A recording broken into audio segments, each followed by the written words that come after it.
A flight carrying asylum seekers was stopped at last minute from departing the UK last week.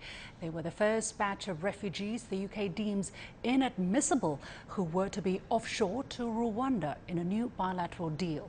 But the United Nations and the European Court of Human Rights, together with other human rights advocacy groups, have strongly criticized the deal for treating refugees like commodities. Why has the UK insisted on such a controversial policy? Why has it drawn strong objections, and are the criticisms warranted? I'm pleased to be joined from London by Professor Graham Perry, visiting professor of dispute resolution at the University of International Business and Economics, and in Beijing by Wang Cong, the chief reporter at Global Times. Gentlemen, welcome to The Point. Professor Perry, thank you very much for joining us at this inconvenient hour from your side. But let me go to you first then.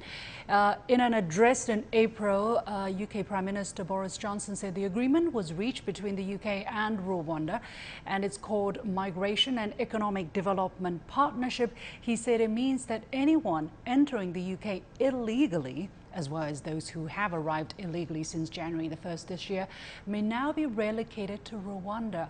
But there has been last-minute legal wrangling, and a full legal hearing is expected soon. So exactly what does this new policy mean, and the deal mean between the two sides? Well, thank you for having me on your program, Lucien. It's always good to be with you. Let me say right at the beginning that this is a political problem for the Prime Minister of the UK. He is in political difficulty. He is on the verge of being pushed out of office. He has been found responsible in many ways for was something called Partygate, which had images of people in Downing Street celebrating during the period of lockdown, when ordinary people weren't even allowed to go to the funerals of their relatives. This has caused a lot of animosity. Johnson knows he's in trouble, and in order to preserve his position as Prime Minister, he's trying to recreate the anti-immigration movement that won him Brexit and that won him the general election. Let me just remind you and your viewers that during Brexit, Johnson headed the campaign which in the final days before the vote tried to frighten the British voters into believing that 5 million Turkish refugees would be coming into the UK.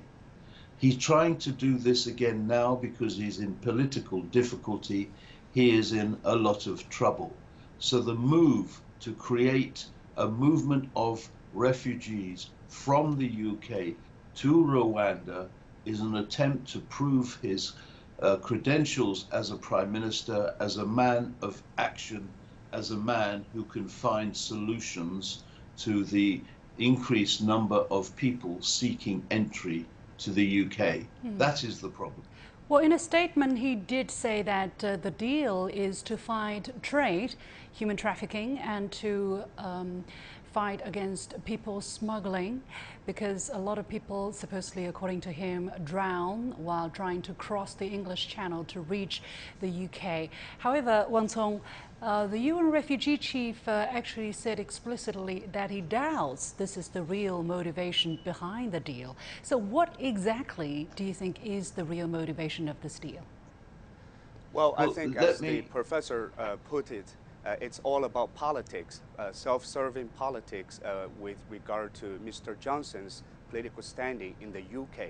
He's trying to do this to win some political talking points, because this week he's facing more questions from Parliament about his party gate.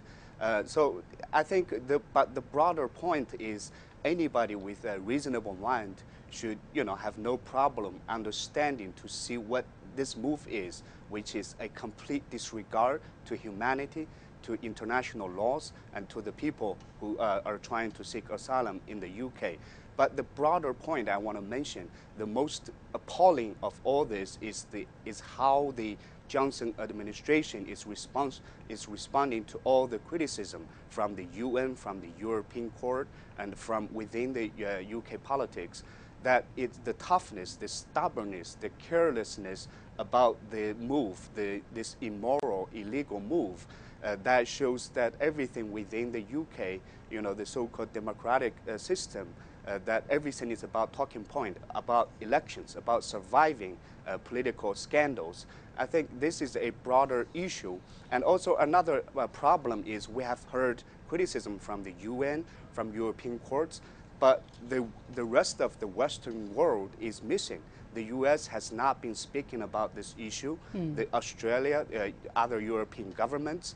This is really, really appalling that nobody is paying attention to people who are discarded by the UK government as commodities, as cargoes.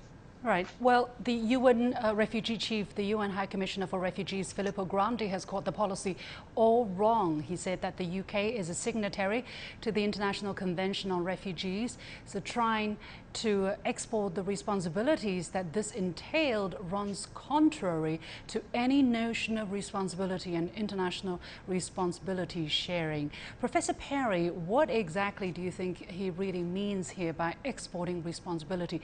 Is the UK, besides the political talking points you want to draw on, is the UK paying for a cheaper way to handle immigrants? Well, there is a problem of people coming into the UK in large numbers. I don't want to pretend there isn't an issue. Large numbers of people from overseas seek refuge in the UK. Some of them are political refugees, and some of them are what we call economic migrants seeking a better life. But people do come to the UK. More people know the English language, and therefore come to the UK, and more people know that there is in the UK system law and order and rights for individuals. There is also a large number of lawyers who will assist people seeking rights to remain in the UK. But bear in mind that the UK has accepted a large number of refugees from Ukraine without complaint. These are people coming from Ukraine, fleeing from the war in Ukraine. They are coming into the UK. But Johnson is trying to whip up a frenzy against immigrants with a different color. I make no apologies for making the point so boldly and so straightforwardly. It is a great embarrassment to me as a citizen of the UK to accuse the Prime Minister of being racist. But that is the reality. So Britain has to do its part. If I can just say to you, Lucien, Johnson tries to appear as a person who is protecting the refugees because people have died in the English Channel when boats have been overturned. Since 2015, Wang Cong, let me go to you here. Since 2015, the UK statistics show that the UK took in 20,000 from Syria, 13,000 from Afghanistan. These numbers may seem large, but compared to the millions of refugees and displaced people that have fled the wars, these people are actually very small. And we know that the UK is a major party to the NATO, to the military intervention into these conflicts. Shouldn't the UK be doing more to deal with the consequences, which is displacement of people? Exactly. That's to the point of the UN Human Rights Chief mentioned, responsibility.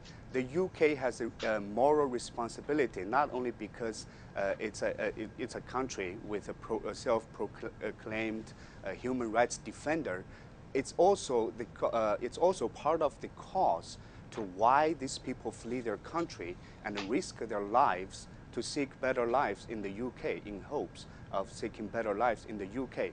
Because as you mentioned, UK is part of NATO and it's part of every war that the US has waged, and it's second only to the US in terms of military input in those wars, particularly in Afghanistan. So UK also has vowed, pledged, promised many in Afghanistan and other countries that helped its war campaign there to provide them a place to stay. And now they're turning their backs on that. Not only that, people risk their lives to reach the shores of UK, and what they do, they put them on the plane against their will and then discard them in another country.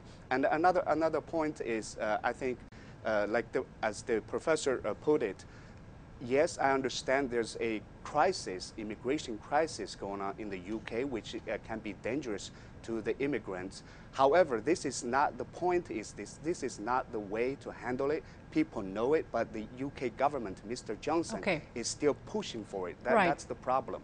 Professor Perry, very quickly, do you see this becoming the beginning of a new practice? Because we already see Australia doing the same thing, offshoring refugees or asylum seekers to Nauru. We are seeing Denmark also exploring or looking into the possibility of doing that. And Johnson says this could be the beginning of a new international standard, despite all the criticism that has come the UK way. Do you think this is going to happen eventually, despite all the criticism? Very briefly, please. No, I'll be brief. There is a political fight taking place in the UK. This will not be easy. Johnson may win, but he may also be defeated. Just to say one point, Lucien, the Labour Shadow Home Secretary, that's Yvette Cooper, a well-recognised leading politician, a Labour person, has pointed to the extreme cost to the Australians of seeking to pursue a similar policy in Australia. It is extremely expensive. There's one last point I would make. Refugees have made a big contribution to the UK over the years. Jews came in numbers. Ugandan Asians came in numbers. Right. There is a future with immigrants in this UK in the UK. Johnson has got his policy wrong. And explicitly, according to the International Convention on Refugees, countries signatories, which the UK is, must not send asylum seekers away before their cases have been processed. So in that case, there is apparently a clear breach there. Many thanks to my guests, Professor Graham Perry at the University of International Business and Economics and Wang Cong from the Global Times.